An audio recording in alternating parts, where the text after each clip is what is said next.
हमें ये भी पता होना चाहिए कि रेडियो फ्रीक्वेंसी अगर पेशेंट ने अगर चूज किया है ऑप्शन, तो उसमें क्या प्रोसीजर रहता है। तो इसमें it's a day care procedure only. Patient को बुलाया जाता है, ज़्यादा फास्टिंग की जरूरत नहीं पड़ती है, हार्डली 2 आवर्स फास्टिंग, ताकि कुछ हमें हल्का फुल्का सेडेशन देना पड़े।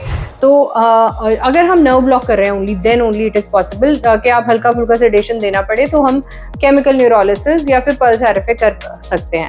लेकिन अगर हमने कन्वेंशनल आरएफए प्लान किया है जिसमें हमें ओटी में ले जाके, although this is a day care procedure, लेकिन आपको ओटी में पेशेंट को लेना पड़ता है under sterile condition, under SIAM guidance, image guidance. हम एक फोरामेन ओवेल होता है जो जिसके थ्रू हम नीडल से अप्रोच करके हम हमारे ट्राइजेमाइनल गैंग्लियन तक पहुंच सकते हैं, उसकी डिविजन्स तक पहुंच सकते हैं। तो उसमें सियाम के थ्रू हम यहाँ से नीडल डाल के हम देखते हैं कि वो करेक्ट जगह पे पोजीशन हो गई नीडल या नहीं हो गई। Once the needle is in the correct position, हम स्टिमुलेट करते हैं।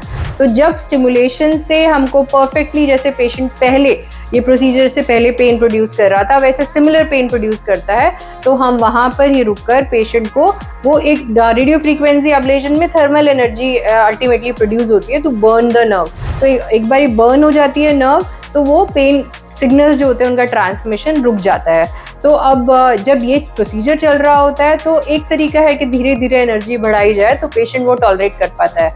अगर पेशेंट टॉलरेट नहीं कर पाता है जलना, तो थोड़े टाइम के लिए हम सिडेट कर देते हैं। तो कई बार हम आपको 6 आवर्स की फास्टिंग के साथ बुलाते हैं और एक ओवरनाइट एडमिशन के साथ हम ये प्रोसीजर कर सकते हैं। और even this can be done as a day care procedure as well, कि आपको 2 घंटा या 3 घंटा ऑब्जर्व करके देन हम आपको छुट्टी कर देते हैं, आप घर जा सकते हैं। And all precautions are explain properly. तो रेडियो फ्रीक्वेंसी एब्लेशन की 3-4 साइकिल करने के बाद ये जो एरिया होता है जब नम हो जाता है, तो आप समझ लीजिए कि प्रोसीजर हमारा सक्सेसफुल हो गया है और उस टाइम पेन रिलीफ पेशेंट को मिल जाता है।